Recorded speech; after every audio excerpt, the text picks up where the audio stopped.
Dobrý deň, moje meno je Tomáš Adamus a zastupujem stranu Rozum. Naše motto je menej chaosu, viac riešení.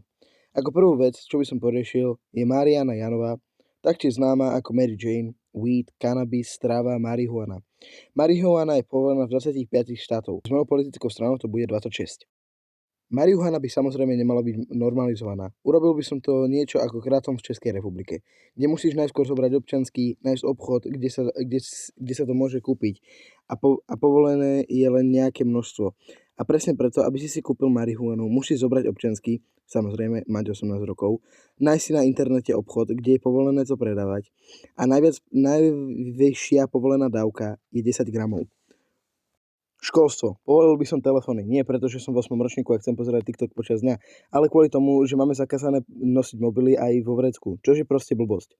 Ak žiak nevyhľadáva 18 plus vecí, nepostuje na sociálne médiá, alebo nerobí proste chujoviny, prečo by mal mať zakázané sedieť v zadnej lavici a hrať sa Clash Royale? Škola by sa mala začínať od 9 hodiny ranej.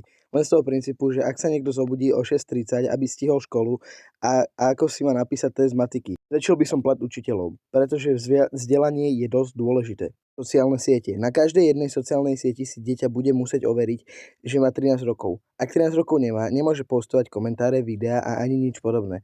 Môže si dať like na video a to je všetko. Pretože dieťa postne video ako toto. A pozerá sa na to nejaký predátor a je, že Let's go! A komentáre sú zakázané kvôli tomu, že sa môže stať niečo ako toto. My name is Walter Hartwell White. I live at 308 Negra Arroyo Lane, Albuquerque, New Mexico, 87104. No a to je asi všetko. Ja ešte som zabudol. Zvýšim dôchodky o 0,000000001%. Ja milujem Tomáša. To tam